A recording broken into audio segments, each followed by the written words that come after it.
Imagine this. You awaken in the middle of the night, not to a sound, not to a nightmare, but to a silence so dense it presses against your chest.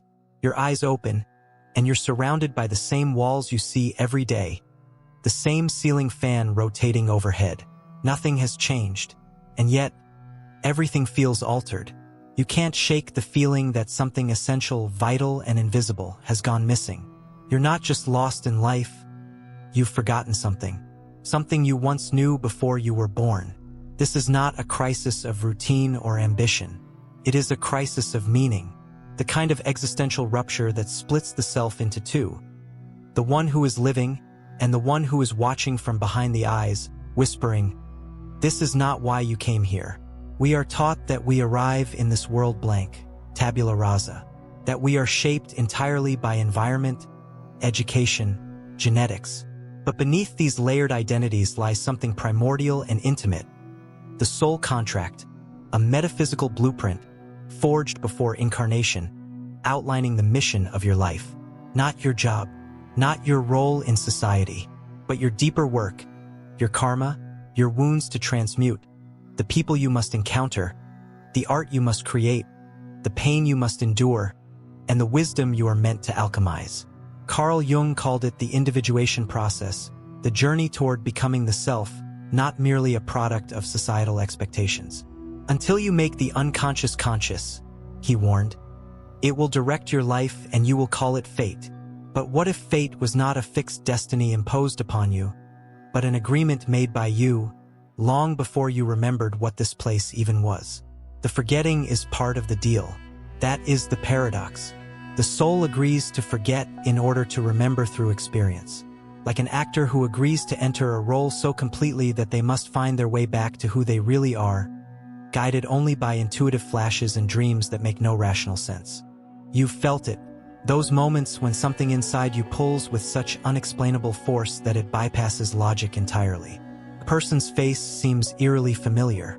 A certain country or era speaks to your blood. A tragedy breaks you in such a precise way that it seems coded into your DNA. These are not coincidences. They are echoes of your soul contract, clues left behind like breadcrumbs in a dark forest.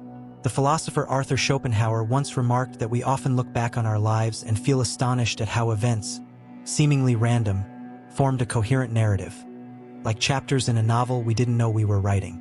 He wrote, "A man can do what he wills, but he cannot will what he wills. Yet what if what we will, our longings, compulsions, and sufferings, isn't entirely ours, but something chosen by a deeper aspect of the self? The forgetting isn't punishment. It's a sacred amnesia that allows the soul to engage authentically with the raw material of human life, grief, love, betrayal, forgiveness, without the insulation of divine memory. The soul wants to feel what it means to grow, not just know it abstractly." As Aldous Huxley mused, experience is not what happens to you. It's what you do with what happens to you. And so, the first call to remember your soul contract often comes not in triumph, but in despair. Not when you are confident, but when you are hollow. The emptiness is not evidence of failure. It is the invitation. It is life pressing gently but firmly against your sense of identity, whispering, "There is more. Come closer." The question then becomes, how do you answer that whisper? How do you remember what you once promised in the realm before time?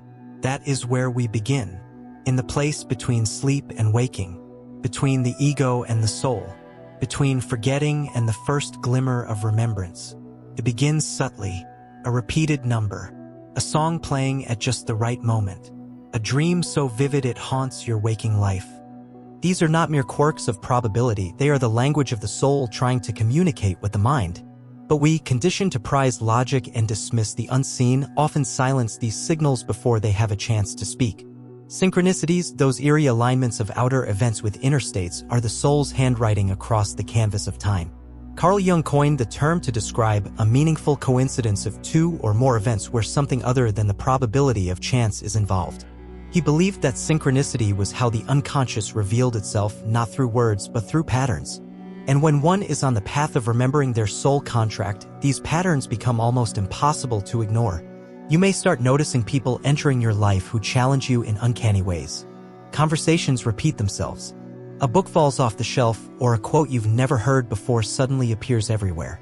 This isn't magic in the fairy tale sense, it's resonance. The deeper part of you is vibrating at a frequency that attracts what your soul needs for remembrance. These signs are not validations of your ego's wishes, but clues for your inner decoding. Friedrich Nietzsche once declared, "He who has a why to live can bear almost anyhow." But what if the why isn't given to you? What if it's something you must unearth, like a buried artifact buried in the strata of your own psyche? Signs and synchronicities are the map. But like any map, they require interpretation. The danger is to over-intellectualize them, to turn mystery into mechanism. The purpose is not to feed your need for control, but to awaken your participation in a larger narrative. Sometimes the signs don't make sense until much later. This delay is intentional. The soul operates outside linear time. It speaks in symbols, metaphors, paradox. You might not realize until years later that the most painful heartbreak of your life was a reactivation of a soul lesson agreed upon long before your first breath. A crucible designed not to punish, but to catalyze transformation. Viktor Frankl, who survived Auschwitz and lost his entire family, did not speak of happiness as life's aim. Instead, he said, life is never made unbearable by circumstances, but only by lack of meaning and purpose. Even in unimaginable suffering, Frankl found that a sense of mission could transmute agony into a deeper kind of truth. This is the core of the soul contract, not to live a life free of suffering, but to allow the suffering to break you open in the exact way your soul chose to grow. You might wonder, why wouldn't the soul just tell me outright? Why hide behind symbols and cryptic messages? The answer is brutal and liberating because you wouldn't listen. Not until you were ready. Direct knowledge would short-circuit the development of your consciousness. The forgetting humbles the ego. The signs humble the intellect. Only through surrender does the remembering begin.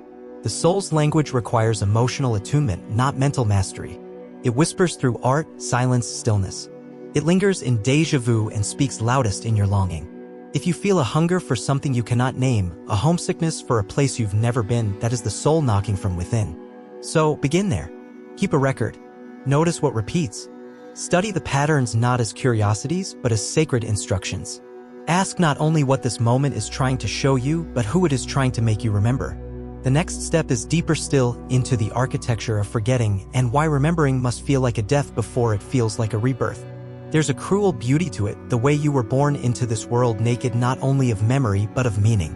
No recollection of where you came from, why you came, or who you really are. You emerged into form not just in flesh, but in forgetting. And yet, that forgetting was not a flaw in the system. It was the system. You chose it. To remember your soul contract, you must first understand the spiritual architecture of amnesia. If the soul is eternal and wise, then why would it willingly plunge itself into the darkness of confusion, trauma, and limitation? The answer is radical because only in forgetting can remembrance become real. There is no light without shadow, no freedom without the risk of loss. Without forgetting, there would be no story, no hero's journey. As Jean-Paul Sartre once said, freedom is what you do with what's been done to you. And part of what's been done to you by your own higher self is the act of erasing your own divine origin from conscious view. But why? Why would any being of light choose to suffer? Because suffering, unlike comfort, awakens. The soul doesn't incarnate to be safe, it comes to expand. Comfort maintains the known. Pain breaks it open. Without the veil of forgetting, the intensity of human experience would be diluted. The stakes wouldn't feel real. And the choices you make wouldn't carry the sacred weight they do now. Arthur Schopenhauer, darkly insightful, observed that suffering is the substance of all life. But this wasn't nihilism, it was a recognition that through suffering we gain depth. The soul contract is not a checklist of accomplishments or a series of external milestones. It is a curriculum of consciousness. The soul agrees to the veil so that it may grow through it. Think of it like a spiritual form of muscle building. A muscle must tear to grow stronger. The forgetting tears the ego from the soul. The world conditions you to seek validation, status, security. But beneath those masks, the soul waits, watching, patient, until the false identity cracks enough for its light to begin leaking through. You may reach that point during loss, a death, a divorce, a moment of collapse where everything that once defined you vanishes. In that dark night of the soul, what remains? When every role, title, and belief has burned away, who is left staring back from the ashes? That's where remembering begins. Not in striving upward, but in collapsing inward. Aldous Huxley remarked, the more powerful and original a mind, the more it will incline towards the religion of solitude. Solitude is often the space where the veil begins to thin. It is where distractions fall away and the quiet ache of the soul becomes impossible to ignore. That ache is not your enemy. It is your oldest companion. It's the echo of your soul contract calling you home. The forgetting ensures that you choose your growth freely. It preserves the integrity of your path. Without the veil, your challenges would be rehearsed, your relationships contrived, your lessons unearned. But when you forget and still love, when you forget and still seek, when you forget and still rise, that is when you reclaim the memory hidden not in thought, but in being. The soul did not come to dominate, but to remember itself under pressure. Not to escape the world, but to awaken through it. The contract was never meant to be obvious. It was meant to be earned layer by layer, heartbreak by heartbreak, until your human heart could hold the full weight of divine knowing. And once that knowing begins to return, dimly then vividly, you are no longer the same. You can't be. In the next section, we step into this fire of awakening, into the initiation of remembrance and the identity death it requires. There comes a moment in every soul's journey when the outer world can no longer hold the weight of the inner calling. The roles you've been playing, daughter, lover, achiever, rebel, begin to feel brittle. Success tastes hollow. Rebellion exhausts itself. Even joy, once vibrant, starts to fade into gray. Something ancient within you stirs. Not with panic, but with precision. It knows this is the threshold. And then the self begins to unravel. This unraveling is not a crisis. It is an initiation. The death of the false self is a necessary collapse. You are not being punished. You are being refined. The life you built to protect yourself from pain is no longer compatible with your soul's agreement. And so it must die. This is not metaphorical. Feels like dying. The mind becomes disoriented. The body rebels. Relationships strain or shatter. The things that once gave your life meaning, work, identity, belief, begin to fall away, one by one. You are being stripped not to be destroyed, but to be revealed. Friedrich Nietzsche understood this psychic crucifixion when he wrote, "You must be ready to burn yourself in your own flame. How could you rise anew if you have not first become ashes?" This is the furnace of remembrance. The soul, in its wisdom, knew this time would come. In fact, it designed it. This moment when your constructed identity would hit its limits and begin to dissolve under the weight of your deeper truth. But we fight it. The ego clings to its narrative. I am this, it insists. I know who I am. Yet the soul whispers from the dark, you are so much more than what you've built to survive. This initiation may appear externally as depression, burnout, illness, or isolation. But beneath these symptoms lies a sacred recalibration. What you are mourning is not just the end of a chapter. It's the passing of a version of yourself that was never meant to last. Jean-Paul Sartre wrote, "Man is nothing else but what he makes of himself." But what if the self you made was a response to trauma, to fear, to external expectation? Then that version must die so the true self, the one aligned with your soul contract, can emerge. This is the phase where many turn back. The void is terrifying. The mind begs for familiar distractions.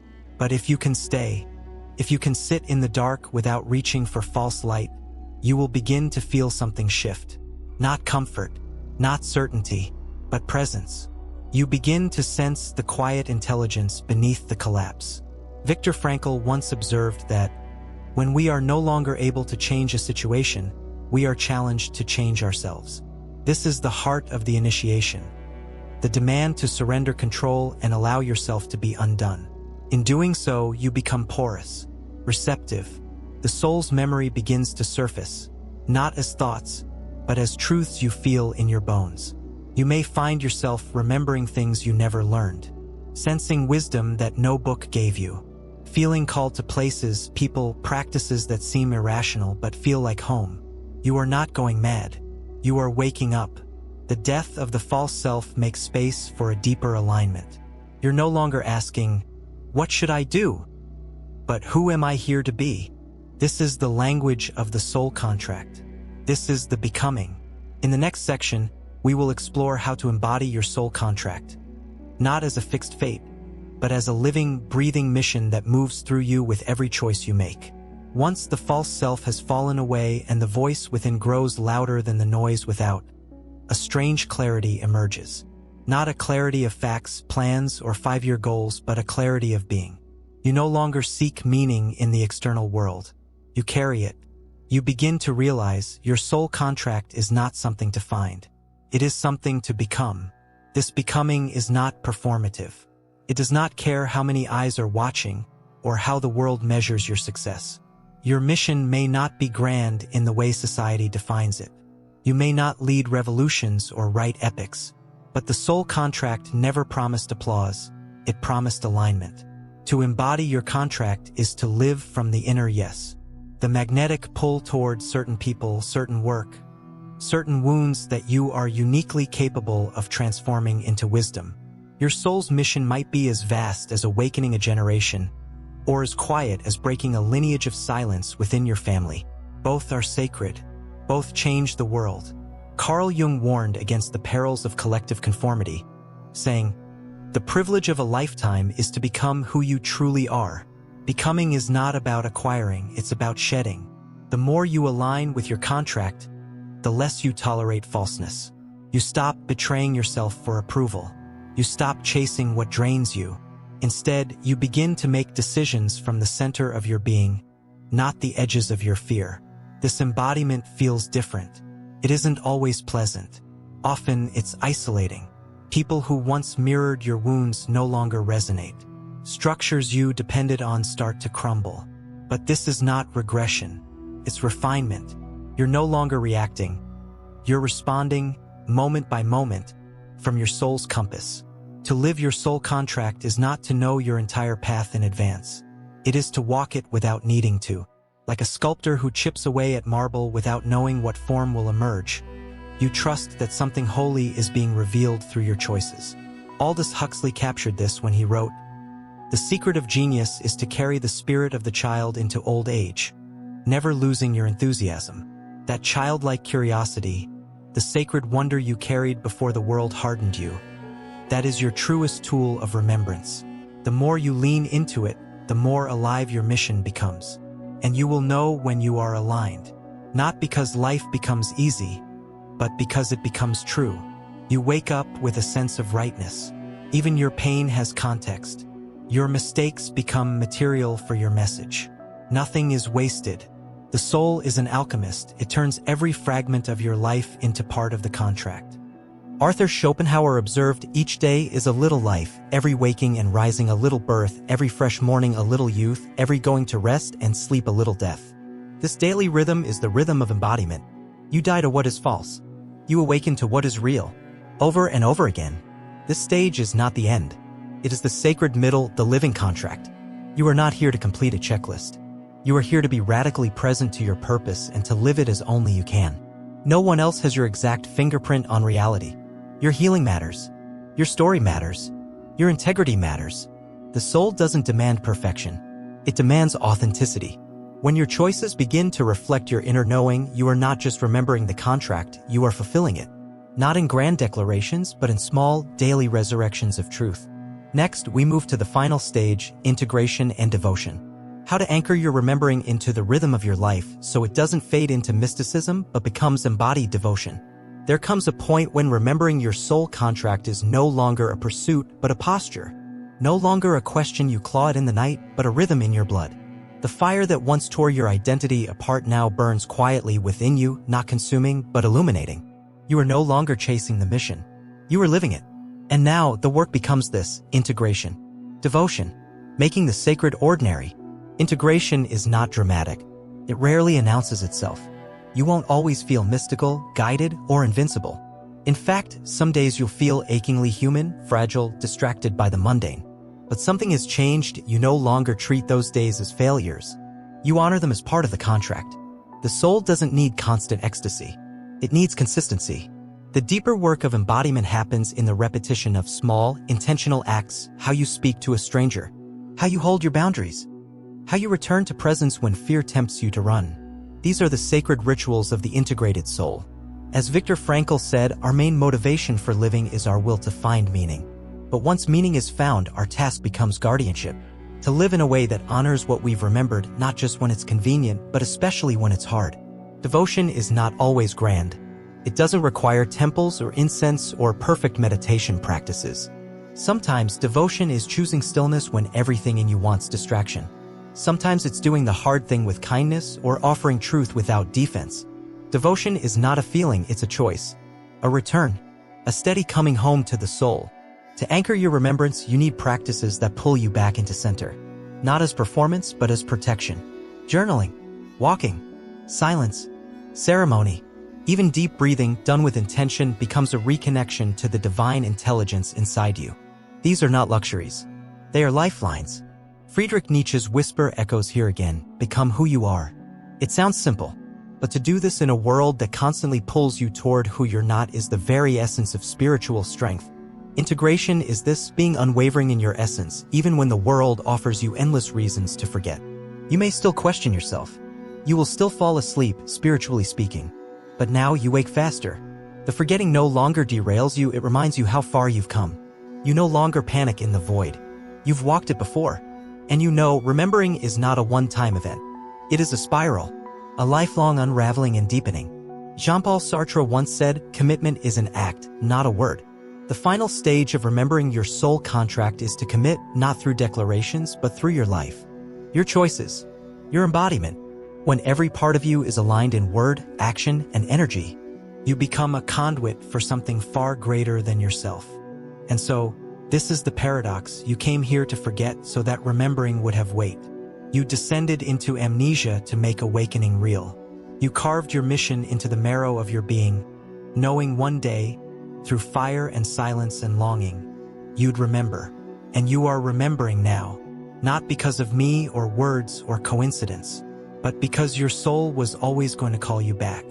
Because you, in your own divine wisdom, wrote this contract and chose to honor it one sacred step at a time. Keep going, not towards something, but as something, as the remembrance itself.